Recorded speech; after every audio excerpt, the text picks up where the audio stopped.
I've had this Garmin inReach for about 4 years now, and I think it's time that we break up. It's just not cutting it for me anymore. Recently, I just picked up the iPhone 16 Pro, and this seems to be my new satellite communicator while I'm out in the backcountry. There's a few reasons for it why I decided to exclusively go with my iPhone rather than using a Garmin inReach, and I'm going to discuss all the pros and cons of each for both of them and give you my personal real-world experience with both of these. Real world. I'll just let you know how it's been over the last few years with my Garmin inReach and my experience with it, and why I'm going to take the chance on bringing in an iPhone as my only satellite communicator in the backcountry. Okay, first thing, I'm going to talk about the cons of each device, and then we'll switch over to the pros for each one. Okay, let's get the biggest thing out of the way, why I'm ditching my inReach.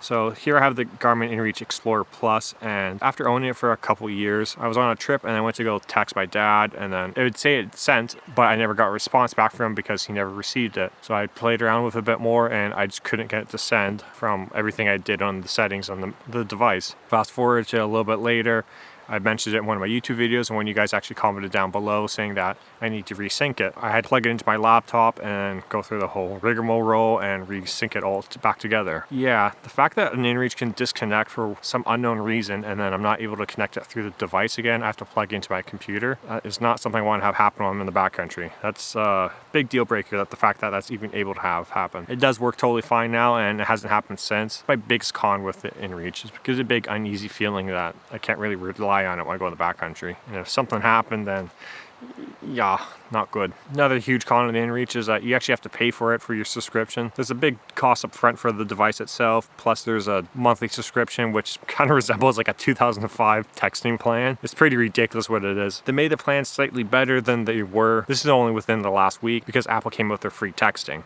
and they have to be able to compete with it somehow. So yeah, texting plan that resembles something from 2005 where you only have so many limited texts before you have a surcharge and it costs you more. No thank you. I'll keep that money in my pocket and just use it towards upgrading my iPhone. That's what I did. Like I said, I have the inReach Explorer Plus, which is a few years old at this point, so I've never had any experience with the newer inReach devices, but what I noticed with the Explorer Plus is that the menu is very clunky. Even though I bought mine 4 years ago, it feels very archaic. It definitely resembles something that came out in 2005 as you're going through the menu. Individually select the button, texting it, you have to text each letter individually with the text pad. I know you can connect it up with your smartphone so you can text that way, but I've always just texted off of the device itself, just so I'm not relying off of one or the other to make it actually work. It's a very slow process to be able to text. Okay, that's enough bashing on the inReach, and now let's switch over to the iPhone and talk about the negatives of that. Big negative, you're going to switch over to the iPhone for sending text messages over satellite, is that it's going to be quite a bit slower actually. I was doing some tests in my car to see which one would send the text message first. I was inside my car, under trees. It's not in a very ideal situation, and I just laid them both flat next to me just to see what would happen with the two devices and which one would send the text messages first. My first spot where I was, both of them sent it basically instantaneously. I assumed there was a satellite directly within the line side of it. Then I moved my vehicle again to another spot where I was under a lot of tree cover, and then when I did that second test, I was able to send roughly 4 text messages in the same time it took me to send 1 text message with my iPhone. It's quite a bit slower. You have to have a nice clear opening of the sky with your iPhone and kind of do a little bit of this, trying to find it if you want to send a text right away, but you can't just lay it flat anywhere. Bro, what's with the birds being so loud in all my videos? So with your iPhone, like I said, you're able to shine it. You have to point it around if you want to send a text message quickly, but you can just lay it flat. You just toss it in your backpack and it will send the message. It could take a while, and it's going to get really hot in that process, burning up extra battery life. So that brings us to the next point, is battery life. The new iPhone's batteries are getting slightly better with each iteration that comes out, but it doesn't match up with the Garmin's battery. The Garmin's simply just have less things going on with them, so they last significantly longer. And with an iPhone, you're typically doing other stuff with it. A lot of people using it as their camera, tracking their hike through all trails or some sort of app. I've personally heard a lot of people make this argument saying that, yeah, the iPhone's battery doesn't last as long compared to the inReach, but I don't really see as much of an issue because bringing a battery pack anyways to charge it up and all my other devices, which typically I brought a battery pack for my inReach just in case the battery does run low. I personally found on the inReach I get roughly 2 days of active tracking while hiking before I need to recharge it, and that's when the device is brand new. Personally wasn't actually tracking with it very much. So one thing people mention is with the iPhone, they don't have as good a battery life compared to the inReach. Well, yeah, yeah, that makes sense because inReach is a lot more simpler of a device. It has a larger battery capacity proportionally to what it's actually being asked to do of it. People with their iPhones, you're typically using it as their camera or using some sort of tracking app such as AllTrails to track as they go along. You're just using your phone for more different things. It's kind of more of a like, yeah, your phone isn't going to last as long as an inReach, but you typically bring a battery pack anyways to charge all your devices such as your inReach, your headlamp, smartphone. So you're already bringing a battery pack, and using the satellite feature doesn't really drain the battery any other faster than it would be. And the third con of the iPhone is that they're not very strong comparatively to an inReach. Like, here's my inReach, just drop it. Oh, yeah, it's a little wet, rolled down into the river. A little farther than I thought, but it's totally fine. Nice and wet and cleaned off. inReaches are very utilitarian devices. You don't really have to worry about the durability of the thing of all. That being said, you can always pick up a heavy-duty iPhone case for it. We've all seen those videos where people drop them off of buildings and trucks driving over them. Device is still fine. Just get one of those cases if that's one of your concerns. I'm not very gentle with my stuff at all. I'm always breaking things, but I've used iPhones exclusively for quite a few years now, and I mean, here's the new iPhone, and I don't use a case with it because I think it's good enough. The older ones I used to smash all the time, that being said, but they've gotten better in recent years. If you're finding this video insightful and you're enjoying it, don't forget to pop that like button.